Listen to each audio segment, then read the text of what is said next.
Halo teman-teman semua, kembali lagi di podcast Ruang Pulih bersama aku Feby.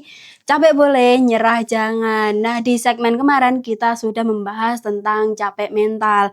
Nah, teman-teman yang sudah melihat podcast kita kemarin pasti sekarang sudah aware nih dengan kondisi itu dan pengen berubah. Tapi di proses berubah itu tiba-tiba kita ngerasa stuck, nggak tahu mau mulai dari mana. Nah, hari ini kita bakal bahas soal itu. Nah, di sampingku sekarang sudah ada narasumber kita hari ini. Boleh nih Kak, kenalan dulu ke teman-teman. Halo semuanya, teman-teman yang menonton. Perkenalkan, nama saya Tejo. Saya mahasiswa asal Jakarta di kampus UMY, jurusan Komunikasi dan Penyiaran Islam, dan saat ini saya di semester 5. Oke, kalau boleh tahu keseharian Kak Tejo sekarang lagi apa nih? Atau fokus kuliah aja atau mungkin disambi kerja atau apa? Oke, jadi kalau keseharianku selama ini di semester 5, rata-rata sebagai kupu-kupu aja, alias kuliah pulang, kuliah pulang. Emang ada sedikit kerjaan atau project di luar kampus, tapi itu ya minor lah dikit. Oh, berarti lebih fokus ke kuliah aja nih ya Kak? Kuliah aja rata-rata. Oke, nah selama ini Kak Tejo, kan tadi kita sudah bahas di opening nih kalau kemarin kita sudah membahas tentang mental exhaustion dan pengen berubah dan ketika proses berubah itu tiba-tiba stuck. Nah, Kak Tejo pernah nggak sih di kondisi-kondisi seperti itu? Nah, kalau pernah, boleh nih ceritain ke teman-teman. Oke. Memang pernah. Jadi gini guys, awal mulanya itu pas aku kelas 12 awal. Nah, aku tuh kan SMA-nya pondok ya. Jadi pas kelas 12 awal itu COVID dateng. Nah, pas COVID dateng, akhirnya sekolahku diliburkan selama setahun. Alias aku tuh kelas 12 full dari rumah. Nah, namanya dulu nyantri mondok, kan kita nggak ada HP ya. Kita tuh nggak biasa namanya belajar online. Dan ya namanya kegiatan offline, ya kan kita pasti progresif dong. Pasti ada kegiatan ini. Ketika kita ada di rumah nih, udah mulai daring.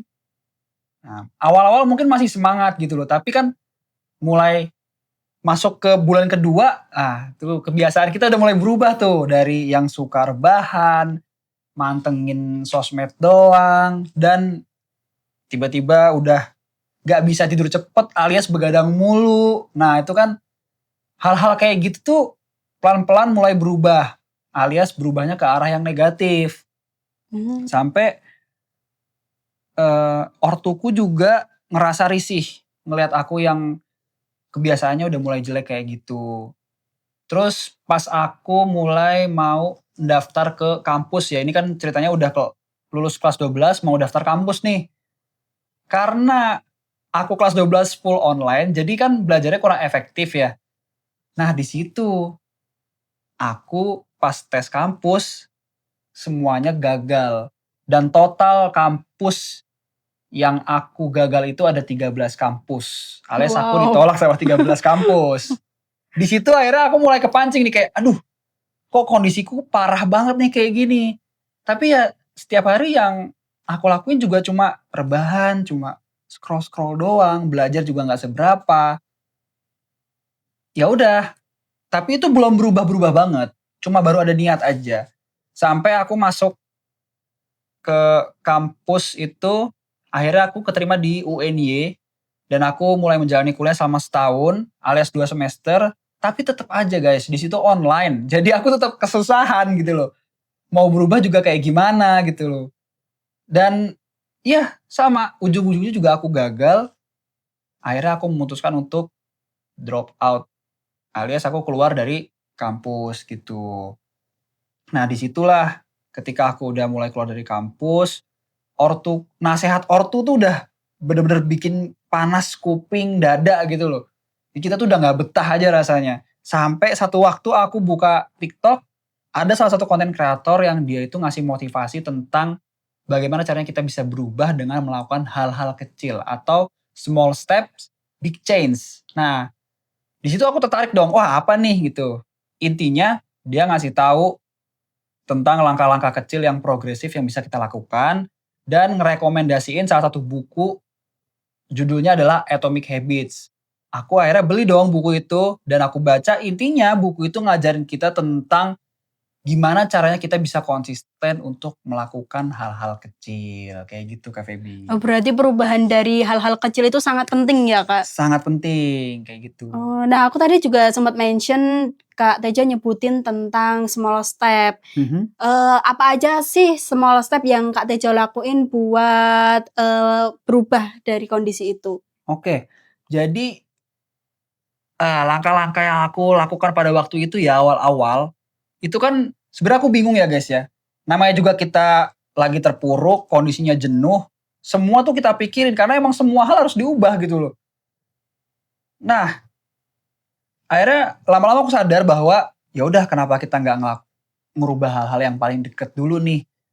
Akhirnya pada waktu itu aku mutusin untuk ngerubah jam tidurku. Dulu aku kan sering begadang ya, sering begadang, tidur selalu lebih dari jam 12. Akhirnya aku coba pelan-pelan cepetin gitu. Coba deh nggak boleh lebih dari jam 12. Nanti udah mulai konsisten, cepetin lagi sedikit.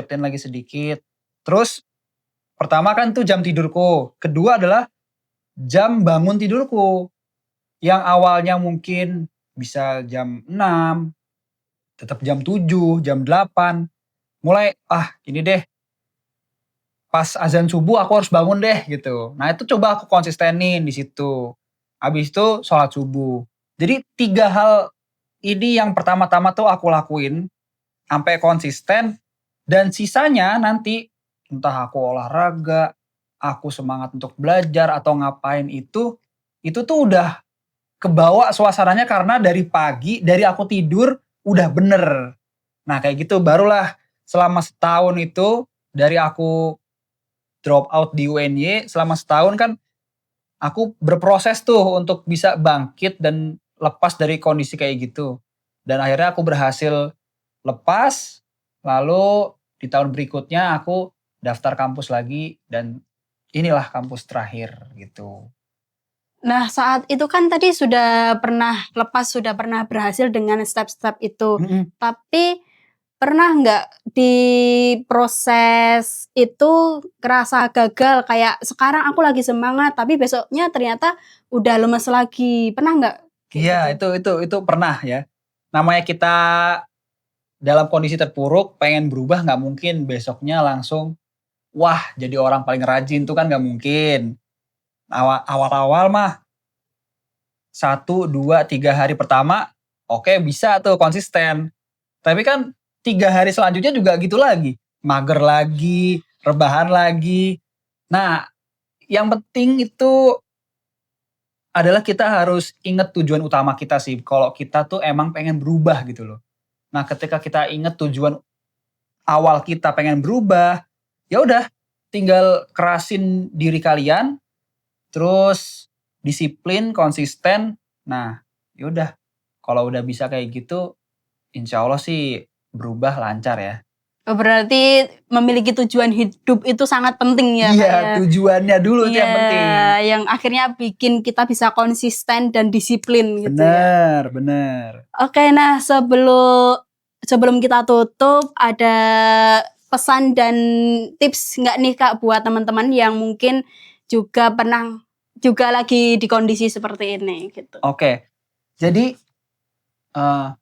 pesannya adalah kalian yang nonton ya, stop rebahan terus, stop begadang terus, hei berubah. Masa kalian nggak capek dibilang pengangguran, ya kan? Ayolah berubah gitu, mau nunggu umur berapa kita harus berubah, keburu telat yang ada. Teman-teman kita ngeliat teman-teman kita di sosmed udah ada yang kerja di mana, ada yang udah berkeluarga, masa kita nge-stuck di situ-situ aja nggak iri gitu sih? Ayo dong kita sadar dan ya udah ikutin nih tips atau small step yang aku lakuin tadi, dari jam tidur, bangun tidur, kalau yang Islam sholat subuh, kalau yang nggak Islam ya terserah mau ngapain habis bangun tidur gitu loh. Bisa sarapan, bisa olahraga, atau siap-siap berangkat sekolah. Nah intinya adalah sadari posisi kalian tuh yang bisa dirubah, apa nih yang paling deket nih gitu. Nah udah kalau udah bisa kayak gitu, konsisten, ya pasti berubah. Oke. Nah, Kak Tejo, ada nggak rekomendasi buku yang cocok dibaca kita yang lagi ngerasa atau lagi di kondisi seperti itu? Oke, jadi kan, sebelum ke buku ya guys, emang kan kita kondisinya lagi jenuh, lagi nge-stuck ya, lagi kayak bingung lah, kita mau ngelakuin apa aja tuh bingung. Nah saranku tetap kayak tadi, silahkan lakukan hal-hal kecil dulu secara konsisten. Kalau sudah beberapa itu bisa terlaksana, udah mulai progresif, dan kalau memang mau baca buku, aku saranin kalian baca Atomic Habit, diperdalam aja. Pemahamannya tuh didapetin gitu. Dan itu cukup banget buat motivasi kalian bisa berubah, bisa terus bergerak, termotivated lah everyday. Nah, nanti kalau buku-buku yang lain itu sangat banyak bisa disesuaikan dengan diri kalian masing-masing butuhnya apa, seperti itu. Karena memang baca buku ini kalau aku bilang ya guys, itu sangat penting, tapi ada hal yang lebih penting sebelum membaca buku. Kayak gitu. Oke teman-teman, kesimpulan di segmen kita hari ini adalah perubahan itu bukan soal seberapa jauh kamu melangkah, tapi keberanian kita buat mencoba untuk memulai perubahan itu. Nah, ketika kita merasa gagal hari ini, kita bisa coba di kemudian hari lagi gitu. Cukup sekian segmen kita hari ini, kita bakal lanjut di episode selanjutnya. Buat biar kita nggak ketinggalan di segmen selanjutnya, kamu bisa aktifin notifikasi di bawah ini dan jangan lupa buat like, comment, share, dan subscribe channel kita. Sampai jumpa.